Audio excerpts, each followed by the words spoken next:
এদিকে ভোট প্রচার শুরু করে দিয়েছেন শুভেন্দু অধিকারী। ভবানীপুরে ভোট প্রচার করলেন তিনি। কালীঘাট মন্দিরে পুজো দিয়ে প্রচার শুরু করলেন শুভেন্দু অধিকারী।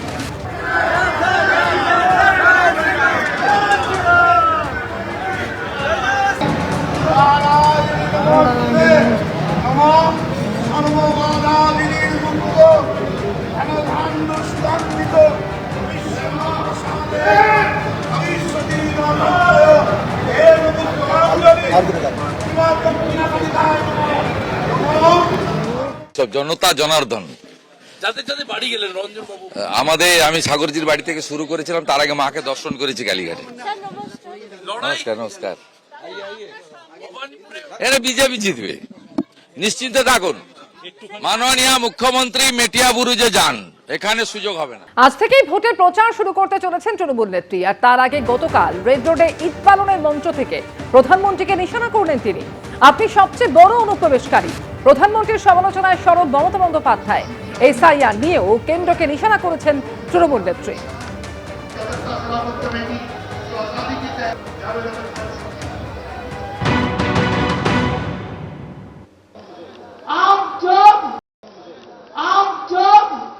दुबई में जाके दुबई लोग हमारा दोस्त है इंडिया का।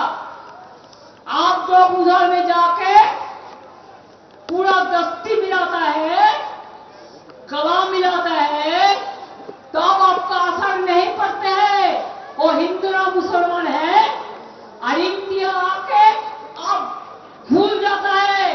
आप बोलते हैं इसको नाम कर दो, उसको नाम कर दो, ये सब इन्फिल्ट्रेटर है। मैं तो कहेंगे आप सबसे बड़ा इन्फिल्ट्रेटर है। आपका सरकार है।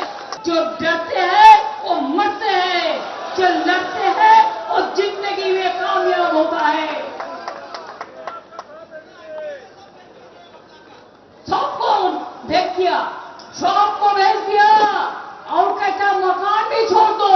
सब मकान में बीजेपी का लीडर लोग रहेगा। जो डाका गुंडा का पार्टी है। মাথা ঠিক নেই, হেমন্ত সোরেনের সাহায্য নিয়ে রাঁচি যাওয়া উচিত। শিবপুর থেকে এবার রুদ্রনীল ঘোষকে প্রার্থী করেছে বিজেপি। অভিনেতা থেকে নেতা হয়ে ফের নতুন ভূমিকায়। প্রচারের ফাঁকে কি খাওয়া দাওয়া করে পাওয়ার বাড়াচ্ছেন শিবপুরের বিজেপি প্রার্থী, আসুন দেখে নিই। এতদিন পর্দার জগতে অভিনেতা হিসেবে কামাল দেখিয়েছেন সেই রুদ্রনীল ঘোষকে এবার দেখা যাচ্ছে শিবপুর বিধানসভায় বিজেপি প্রার্থী হিসেবে। যেখানে ছোট থেকে বড় হয়ে ওঠা সেই শিবপুরের ভোট ময়দানে এবার নতুন চ্যালেঞ্জের মুখে। প্রতিবেশীদের সামনে ভোট প্রার্থী হিসেবে কেমন সাড়া পাচ্ছেন ঘরের ছেলে? প্রথমত বলছি এটা খুব ইমোশনাল একটা জায়গা, কারণ এখানের যারাই মানুষ রয়েছেন সো তারা আমার কাছে ভোটার নয়, তারা প্রত্যেকেই হয় আমার দাদা, কাকু, বন্ধু, পিসি, বৌদি, তারাই রয়েছেন আর কি। এবারের বিধানসভা ভোটে শিবপুর আসনের লড়াই মূলত ত্রিমুখী। বিজেপির রুদ্রনীল ঘোষকে চ্যালেঞ্জের মুখে ফেলতে প্রস্তুত তৃণমূল প্রার্থী রানা চট্টোপাধ্যায় ও ফরওয়ার্ড ব্লক প্রার্থী জগন্নাথ ভট্টাচার্য। সিনেমার মতো এক্ষেত্রেও হিট হতে গেলে থাকতে হবে ফিট। তাই ভাত পাতে কি খাচ্ছেন? সকাল থেকে যতই প্রচারের কাজে দৌড়াদৌড়ি থাক না কেন, দুপুরে বাড়িতে বসে মাছ ভাত খেলে তবেই শান্তি পান শিবপুরের বিজেপি প্রার্থী। তবে রুদ্রনীলের প্রথম পাতে ঘি আর কাঁচা লঙ্কা থাকবেই। শনিবারের বারবেলায় তার মেনুতে ছিল ভাত, মুগের ডাল, পটল, আলু, বেগুন ভাজার পাশাপাশি কড়কড়ে করে কাতলা মাছ। ভাজাভুজির পর ছিল শুক্তো। শুক্তোতে একটু তিতো থাকে। এবার আপনার বিরুদ্ধে দুই দলই প্রার্থী দিয়েছে, তৃণমূল কংগ্রেসও প্রার্থী দিয়েছে, সে বামফ্রন্টের আমরা দেখতে পাচ্ছি যে এআইএফবি প্রার্থী দিয়েছে। কোন প্রার্থী বেশি তিতো? কোন প্রার্থী বেশি তিতো? তেতো কেউ নয়, মানে আমার নিজে, আমি তেতো বলবো না এদের। আমার সবার সঙ্গেই দেখা হবে, কথা হবে। দেখুন, দলগত জায়গা থেকে লড়াই থাকবে। রুদ্রনীল ঘোষের অন্যতম পছন্দের হলো আলু পোস্ত। তাই প্রচারের ফাঁকে দুপুরের খাবারে প্রায়ই থাকে এই পদ। এছাড়াও সজনে ডাঁটা দিয়ে পাতলা ঝোলে যেন তার প্রাণের আরাম। শেষ পাতে ছিল চাটনি, পাঁপড়, দই। শাসক দল তারা কোথাও গিয়ে বলেন যে বিজেপি এলে কিন্তু আমিষ খাওয়া বাবা ব্যান করে দেবে। আমিষ খেতে চান না এরকম কিছু ব্যক্তি আছেন। এবার একদম তিনি কখনো বলে দিয়েছেন এই আমিষ খাওয়া যাবে না, একদম নয়। কি কি মাছ ভালোবাসেন? আমার যদি মানে এক কথায় বলতে গেলে মাছ হলেই হবে, সেটা পুঁটি থেকে তিমি। পুষ্টিবিদরা বলছেন ভাতে থাকে প্রচুর পরিমাণ কার্বোহাইড্রেট, থাকে প্রোটিন, ভিটামিন ও খনিজ। পোস্তয় থাকে ক্যালসিয়াম, ম্যাগনেসিয়াম, ফসফরাস ও আয়রন। মাছে আছে প্রোটিন, ভিটামিন ও ক্যালসিয়াম। সজনে ডাঁটায় থাকে ভিটামিন, ক্যালসিয়াম থেকে প্রচুর খনিজ উপাদান।